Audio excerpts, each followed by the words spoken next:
saya sudah bisa mengantarkan adik saya menjadi orang yang bijak.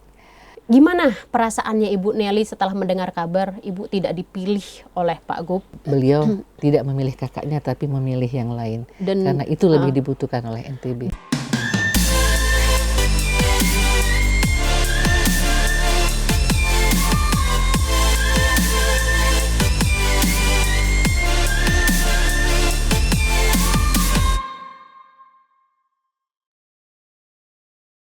Halo Tribuners semua, selamat datang di Trilogi Tribun Lombok, Dialog dan Inspirasi bersama saya Lailatun Niam.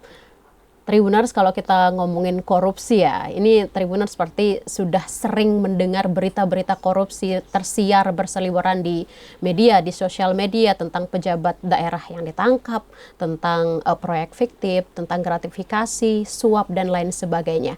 Dan tidak bisa dipungkiri Tribuners semua, di tengah derasnya berita korupsi, kepercayaan publik terhadap instansi pemerintahan dan birokrasi semakin menurun. Dan di tengah gelombang ketidakpercayaan ini muncul satu kabar baik, dan ini juga menjadi harapan kita bersama. Kota Mataram masuk nominasi 3 besar kota anti korupsi di Indonesia versi KPK. Pertanyaannya kok bisa? Dan apa yang bikin Mataram beda? Dan untuk membahas ini, saya akan ngobrol bersama Ibu Bayi Nelly Kusumawati. Ini adalah Inspektur Inspektorat Kota Mataram.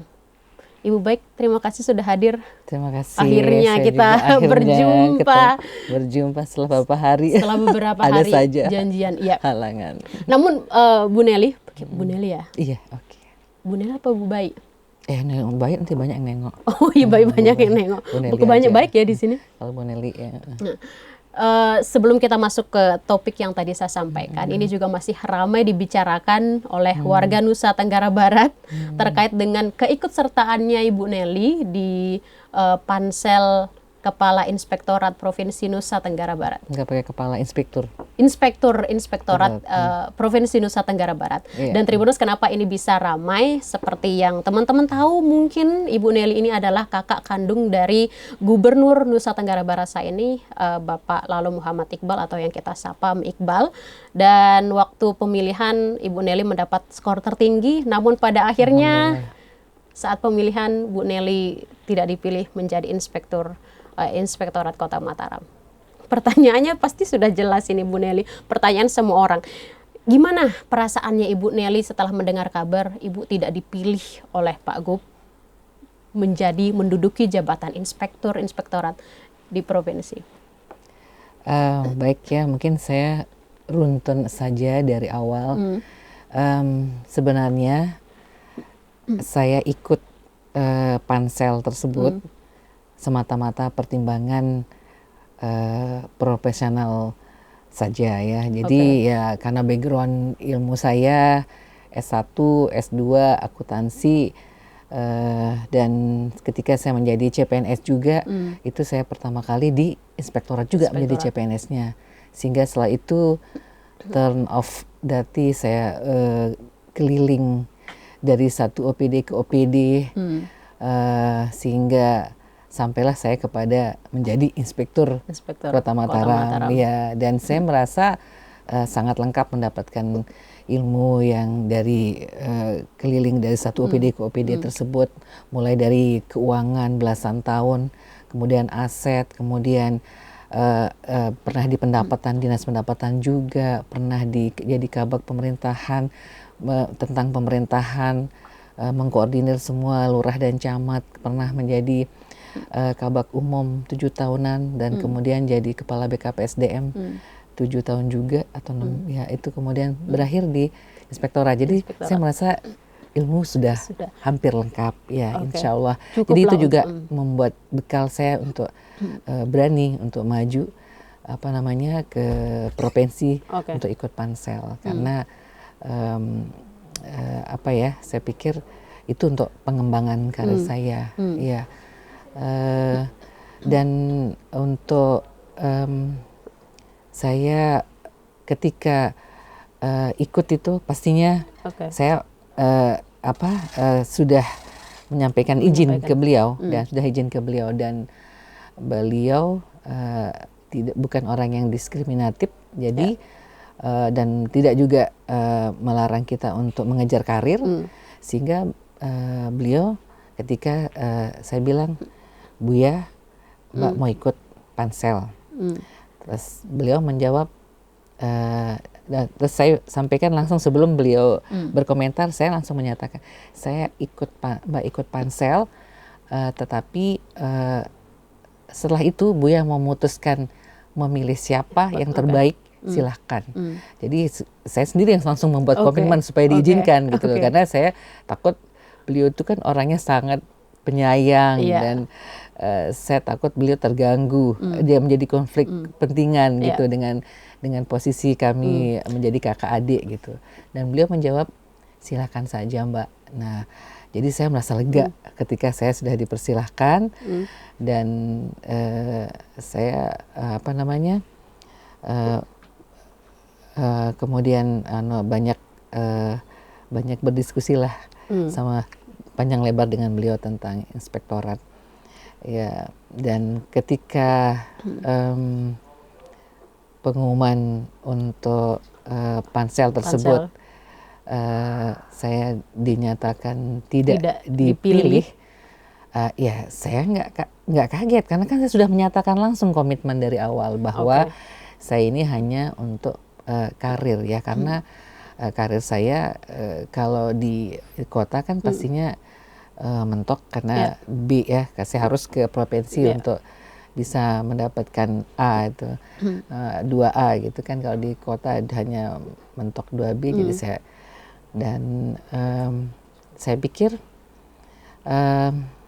karena saya itu anak paling besar ya, anak paling besar dan adik-adik itu bukan hanya menganggap saya sebagai kakak dari 4 adik saya, tapi lebih dari itu saya menjadi second bunda ya, maksudnya pengganti ibu ketika ibu sudah meninggal.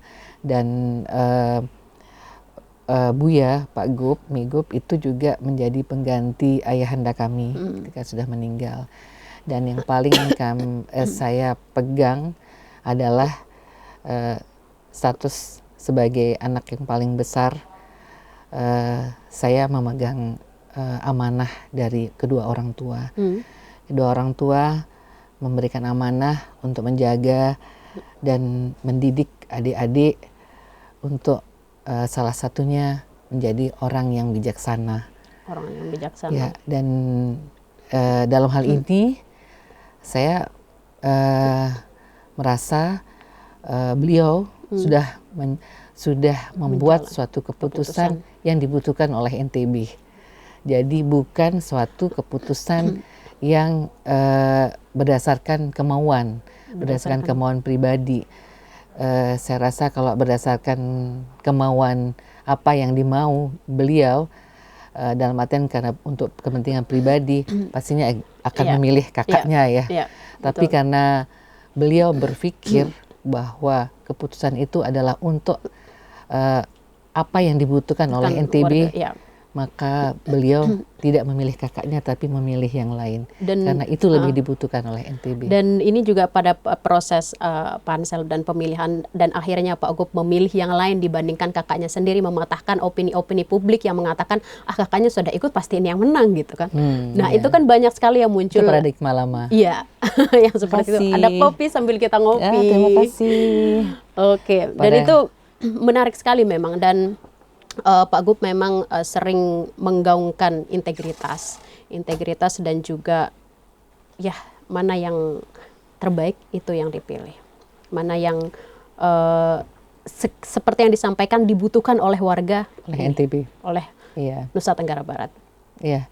Dan Ibu tidak kecewa sama sekali? Sama sekali, malah sebaliknya, karena keputusan yang saya bangga karena keputusan yang beliau ambil itu adalah keputusan yang bijak.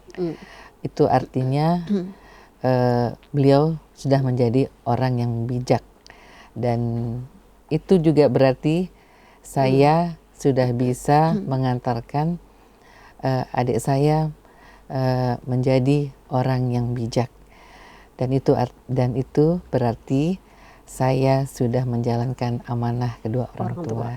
Ya. Alhamdulillah saling melengkapi keluarga, kakak beradik dan saling melengkapi itu. Saya bangga dengan beliau.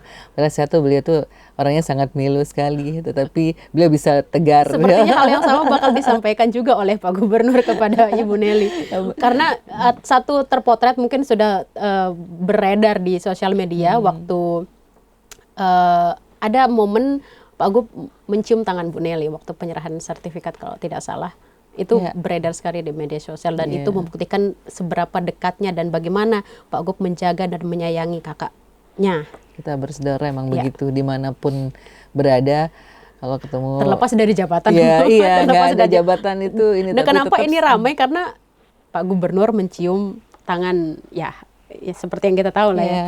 Dan itu ramai sekali. Dimanapun berada, beliau pasti akan mencari.